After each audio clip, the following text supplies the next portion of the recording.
ಗಾಢವಾದ ಕಾಡಿನೊಳಗೆ ಒಂದು ಬಲಿಷ್ಠ ಸಿಂಹ ಗಾಢ ನಿದ್ದೆ ಮಾಡುತ್ತಿತ್ತು.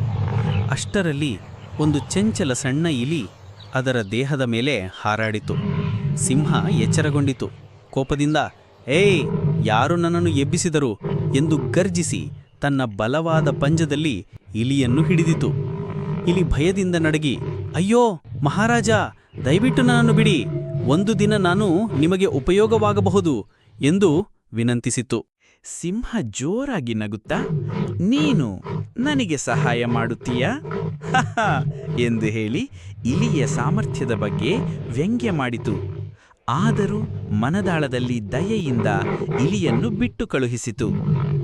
ಕೆಲವು ದಿನಗಳಲ್ಲಿ ಬೇಟೆಯವನ ಬಲೆಗೆ ಸಿಂಹವು ಹಠಾತ್ತಾಗಿ ಸಿಲುಕಿಕೊಂಡು ತೊಂದರೆ ಅನುಭವಿಸುತ್ತಿತ್ತು.